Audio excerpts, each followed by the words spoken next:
దెయ్యాలు నిజంగా ఉన్నాయా? మనం వాటికి ఎందుకు భయపడుతున్నాం? ఒక్కసారి ఊహించుకోండి. అర్ధరాత్రి ఇంట్లో అందరూ నిద్రపోతున్నారు. మీరొక్కరే ఒక గదిలో ఉన్నారు. అప్పుడే అని తలుపు శబ్దం వచ్చింది. మీరు తలుపు వైపు చూస్తారు. ఎవరూ కనిపించరు. మళ్ళీ అదే శబ్దం వస్తుంది. ఆ క్షణంలో మన మెదడులో వచ్చే మొదటి ఆలోచన ఏమిటి? దెయ్యమా? కానీ ఇక్కడే ఒక ఆసక్తికరమైన ప్రశ్న మొదలవుతుంది. దెయ్యాలు నిజంగా ఉన్నాయా? లేక మన మెదడే మనల్ని భయపడుతుందా? ఈ ప్రశ్నకు సమాధానం తెలుసుకోవడానికి మనం కొంచెం లోతుగా వెళ్దాం. మొదట దెయ్యం అంటే ఏమిటి? సాధారణంగా మనం దెయ్యం అంటే చనిపోయిన వ్యక్తి ఆత్మగా భావిస్తాం. ఎవరికైనా ఒక నీడ కనిపిస్తుంది. మరికొందరికి ఎవరో పక్కన నిలబడి ఉన్నట్లు అనిపిస్తుంది. ఇంకొందరికి అడుగుల శబ్దాలు వినిపిస్తాయి. మరికొందరికి నిద్రలో ఎవరో తమ మీద కూర్చున్నట్లు అనిపిస్తుంది. ఈ అనుభవాలన్నిటినీ మనం సాధారణంగా దెయ్యం అనే ఒకే పేరుతో పిలుస్తాం. కానీ ఇలాంటి అనుభవాల వెనుక వేర్వేరు కారణాలు ఉండవచ్చు. అందులో చాలా ఆసక్తికరమైనది మన నిద్ర. ఇప్పుడొకసారి ఊహించండి. మీరు నిద్రపోతున్నారు. ఒక్కసారిగా మీకు మెలకువ వచ్చినట్లు అనిపించింది. కళ్ళు తెరిచి ఉన్నాయి. గది కనిపిస్తుంది. మీకు మీరు మెలకువలోనే ఉన్నట్లు అనిపిస్తుంది. కానీ మీ శరీరం మాత్రం కదలడం లేదు. చేతులు కదలవు, కాళ్ళు కదలవు. మాట కూడా బయటికి రావడం లేదు. ఇంతలో గదిలో ఎవరో ఉన్నట్లు అనిపించింది. కొంతమందికి ఒక మనిషి ఆకారం కనిపించవచ్చు. కొంతమందికి ఒక నీడ కనిపించవచ్చు. మరికొందరికి ఎవరో తమను చూస్తున్నట్లు అనిపించవచ్చు. కొన్నిసార్లు ఛాతీ మీద ఒత్తిడి ఉన్నట్లు కూడా అనిపించవచ్చు. ఇది చాలా భయంకరమైన అనుభవం. కానీ దీనికి ఒక పేరు ఉంది. ఇదే స్లీప్ పారాలిసిస్. అంటే నిద్రలోంచి మేలుకునే సమయంలో మనకు స్పృహ వచ్చినా కొద్దిసేపు శరీరాన్ని కదపలేని పరిస్థితి. ఇలాంటి సమయంలో భయంకరమైన దృశ్యాలు లేదా ఎవరో ఉన్నట్లు అనిపించే అనుభవాలు కూడా రావచ్చు. మరి ఇక్కడే అసలు ట్విస్ట్ ఉంది.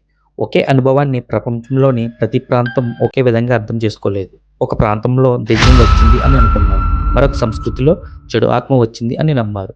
ఇంకొక చోట దానికి మరో అతీంద్రియ కారణం చెప్పారు. ఉదాహరణకు కొన్ని సంస్కృతుల్లో స్లీప్ పారాలిసిస్‌ను ఆత్మలు లేదా ఇతర అతీంద్రియ శక్తులతో అనుసంధానించినట్లు పరిశోధనలు చూపిస్తున్నాయి. అంటే అనుభవం నిజంగానే అనిపించింది. కానీ దానికి మనిషి ఇచ్చిన అర్థం మాత్రం అతని నమ్మకాలు, సంస్కృతి మీద ఆధారపడి ఉండవచ్చు.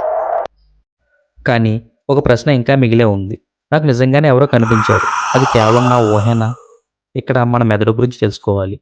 మన మెదడు మన చుట్టూ ఉన్న సమాచారాన్ని ఎప్పుడూ అర్థం చేసుకోవడానికి ప్రయత్నిస్తూనే ఉంటుంది.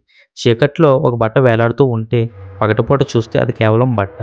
కానీ అదే వస్తువు అర్ధరాత్రి మీరు ఒంటరిగా ఉన్నప్పుడు మనిషి ఆకారంలో కనిపించవచ్చు. ఎందుకంటే మనం భయపడుతున్నప్పుడు తెలియని విషయాలను మన మెదడు మరింత జాగ్రత్తగా అర్థం చేసుకోవడానికి ప్రయత్నిస్తుంది. అందుకే చీకట్లో ఒక నీడ కూడా మనకు ఒక మనిషిలా కనిపించవచ్చు. ఎవరో నా పక్కనే ఉన్నారు అనే అనుభవం కూడా ఉంది. ఇది కూడా చాలా ఆసక్తికరమైన విషయం. కొంతమంది ఎవరో కనిపించకపోయినా నా దగ్గర ఎవరో ఉన్నారు అనే బలమైన అనుభూతిని పొందుతారు. దీనిని శాస్త్రీయంగా ఫెల్ట్ ప్రెజెన్స్ అంటే ఎవరో అక్కడ ఉన్నట్లు అనిపించే అనుభవం. ఇలాంటి అనుభవాలు నిద్ర, ఆందోళన, కొన్ని నాడీ సంబంధమైన పరిస్థితులు, ఇంకా కొన్ని ఇతర సందర్భాల్లో కూడా కనిపించాయని పరిశోధనలు చెబుతున్నాయి. అంటే ఎవరో లేకపోయినా మన మెదడు మాత్రం ఎవరో ఉన్నారు అనే అనుభూతిని కలిగించగలదు. మరి దెయ్యాల కథలు ఇంతగా ఎందుకున్నాయి? ఇది కూడా చాలా ఆసక్తికరమైన విషయం. మనిషికి తెలియని విషయం అంటే భయం. చీకటి, మరణం, ఒంటరితనం, తెలియని శబ్దాలు, అర్థం కాని అనుభవాలు, వీటన్నిటికీ మనిషి ఒక కారణం వెతుకుతాడు. ఆ కారణం అర్థం కాకపోతే ఒక కథ పుడుతుంది. ఆ కథను ఇంకొకరికి చెబుతాడు. అతను ఇంకొకరికి చెబుతాడు. తరతరాలుగా ఆ కథ మారుతూ చివరికి ఒక దెయ్యం కథగా మారవచ్చు. అందుకే ప్రపంచంలోని చాలా సంస్కృతుల్లో దెయ్యాలు, ఆత్మలు, రాత్రి భయాల గురించి వేర్వేరు కథలు కనిపిస్తాయి. స్లీప్ పారాలిసిస్ లాంటి అనుభవాలకు కూడా వివిధ సంస్కృతులు తమదైన అతీంద్రియ వివరణలు ఇచ్చినట్లు పరిశోధనలు చూపిస్తున్నాయి. అయితే దెయ్యాలు నిజంగా ఉన్నాయా? ఇక్కడ మనం చాలా జాగ్రత్తగా సమాధానం చెప్పాలి. దెయ్యాలు ఖచ్చితంగా ఉన్నాయి అని చెప్పడానికి ప్రస్తుతం సరిపడిన శాస్త్రీయ ఆధారం లేదు. అదే సమయంలో దెయ్యాలు లేవని శాస్త్రం పూర్తిగా నిరూపించింది అని కూడా చెప్పడం సరైనది కాదు. ఎందుకంటే మనుషులు అనుభవిస్తున్న కొన్ని విషయాలు నిజమైన అనుభవాలే. వాళ్ళకి నిజంగానే ఎవరో కనిపించినట్టు అనిపించవచ్చు. నిజంగానే ఎవరో పక్కన ఉన్నట్లు అనిపించవచ్చు. నిజంగానే శరీరం కదలకపోవచ్చు. కానీ ఆ అనుభవానికి కారణం దెయ్యమే అని నిర్ధారించడానికి మాత్రం శాస్త్రీయ ఆధారం అవసరం. చివరగా బహుశా ఈ ప్రశ్నకు మనం అనుకున్నంత సులభమైన సమాధానం లేకపోవచ్చు.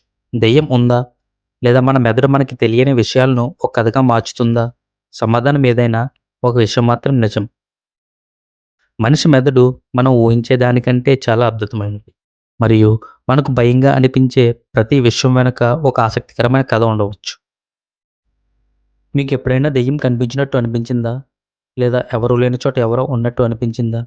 మీ అనుభవాన్ని కామెంట్‌లో చెప్పండి. ఇలాంటి ఆసక్తికరమైన విషయాలను ప్రశ్నిస్తూ, వాటి వెనక ఉన్న కథను అర్థం చేసుకుంటూ, ఇది రఘు యూనివర్స్. మళ్ళీ ఒక కొత్త ప్రశ్నతో కలుద్దాం.